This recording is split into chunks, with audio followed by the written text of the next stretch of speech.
Well, I'm back to camp again. I gotta get home and going home, man. This is just carrying on, but I've been after this big bull elk now for, I don't know, 5 or 6 days. He basically lives in an absolute jungle. On the height of land on top of this hill. I'll call it a hill. It's like the foothills of the Rockies, you know. Lots of pine, spruce, cottonwood, aspen, poplar, whatever you want to call them, birch. And it's just thick. It's just a freaking jungle. And once in a while you come these little grassy draws, tiny, small grassy meadows that might be, I don't know, 40 yards long and 10 yards wide. Big game trail in the middle of them. He keeps on doing an arc, about a 1 mile long slight arc. And you'll go down the mountain for the morning, or he might be on the top. No, he's down in the evening. He's down at this one end, and I'll go in there in the evening and just listen for him.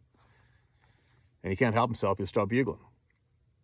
But he doesn't want to come to any calls, and I've tried 3 different calls on him. He's just liking his own sound. He screams his face off, and he starts cruising. And he does his arc, and he goes up the mountain. So then I know to be there first thing in the morning. So I get up 4 o'clock, get in there, hike up the old cut road, and listen in the dark. I can hear him screaming. And you can jerk him into screaming if you bugle from a distance. Knee jerk him. And then I had him at about 20 yards once already. Couldn't get the shot. And he just doesn't want to fight. He's a big bull. He doesn't want to fight. He'll scream at you and bash the trees, but he just keeps staying, you know, maybe 40, 50 yards away from you in the jungle. It's crazy. I've never seen anything like it. But he can't stop himself from screaming. And he just shies away from any calling at all. He's got some cows in there with him. So anyways, I went and waited up on this trail for him tonight. Then a cow came down right in front of me about 10 yards away. Didn't know I was there. And cows are open. Could have tagged the cow and been done, but that's not how you grow your game. And bulls are going to have twice as much meat on them. Anyway, he's screaming. He's coming. So I started going in after him. And you can smell him. And I tried not to call at all, and I got real tight to him, like probably 30 yards, and then I started calling. And then he got pissed off, started raking the trees and screaming at me. And again, he just kept away, and I seen him at probably 30 yards, couldn't get the shot. And he kept leading me farther and deeper into the forest.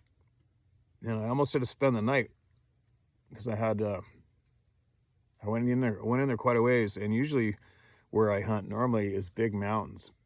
And I can go up the mountains. I know exactly where I am by the mountaintops. I'll get out of there. It doesn't matter what time of night it is. I'll get out of there. I don't have to sleep on the ground. But this time it's dead flat, and the sun had already set. It once I went to the jungle after him, just kept on going in and going in and going in and going in. I left my pack with all my shit on it on the quad.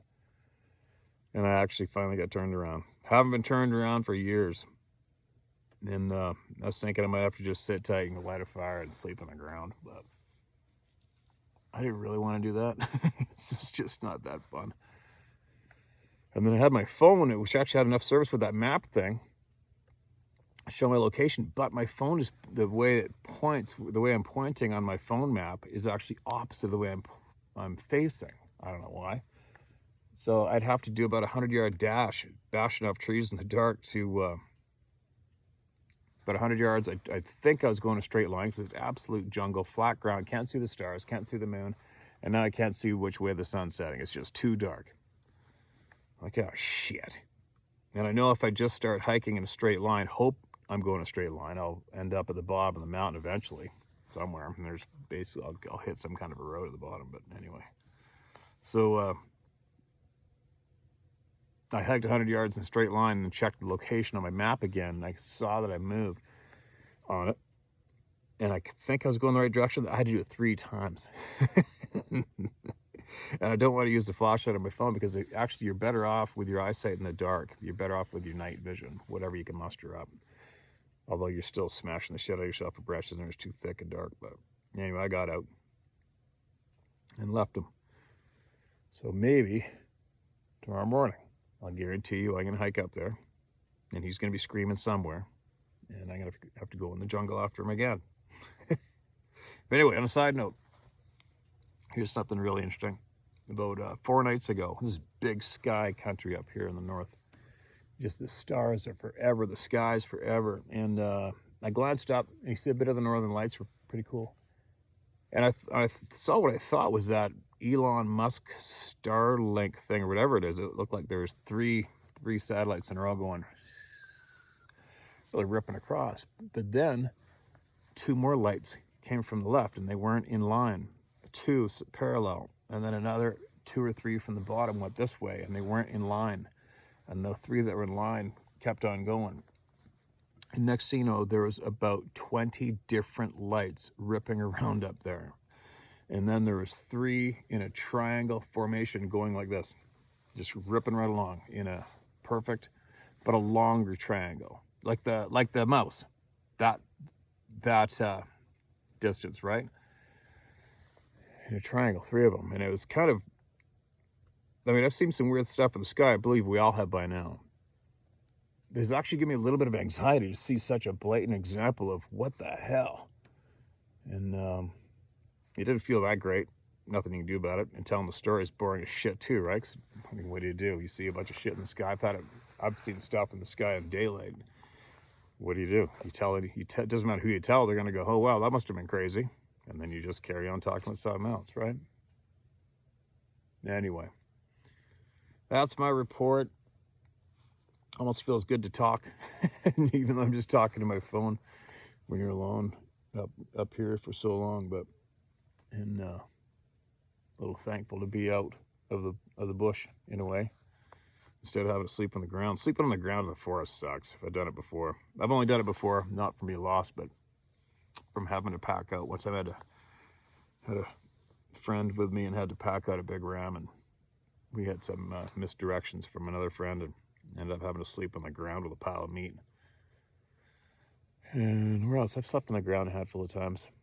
Unintentionally, I mean, we obviously sleep on the ground or sleeping bags zillions of times, but those unexpected, not quite prepared for it, not into it times when you have to sleep on the ground, it kind of sucks.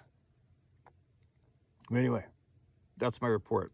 And what else on the other channel? I don't know what day it is. I guess in a week I'll be able to post up on the other channel again. So we'll be doing that. I'm not going to clutter up this channel with the emails from people, because this channel is supposed to be just for angling and hunting for everybody. And the other channel is for the voices to be heard from the people. And I will get on that again. And I guess we'll make some kind of a backup channel for that one, I guess. And yes, the Rumble channel as well. I'll be posting up the video that YouTube took down. I'll repost that on the Rumble channel for sure. And that'll all be when I get back. Which, when I get back, I don't know. I don't know when I'm going to get back. Oh, I do know I got to get this out. I got to get my meat. And then, and I also got to get home because all my meat chickens and turkeys the chickens are ready to be processed, harvested, whatever you want to call it. Processed, I guess. Time's ticking. I got to get that big bull. I'm going to get him tomorrow morning. Anyway, there you go. That's the report. The other channel will be up probably in a handful of days. I guess I'll be able to post in there again, and we'll keep getting everybody heard, as long as I don't screw up and I make it home one piece. Everybody be safe, and I'll be back later.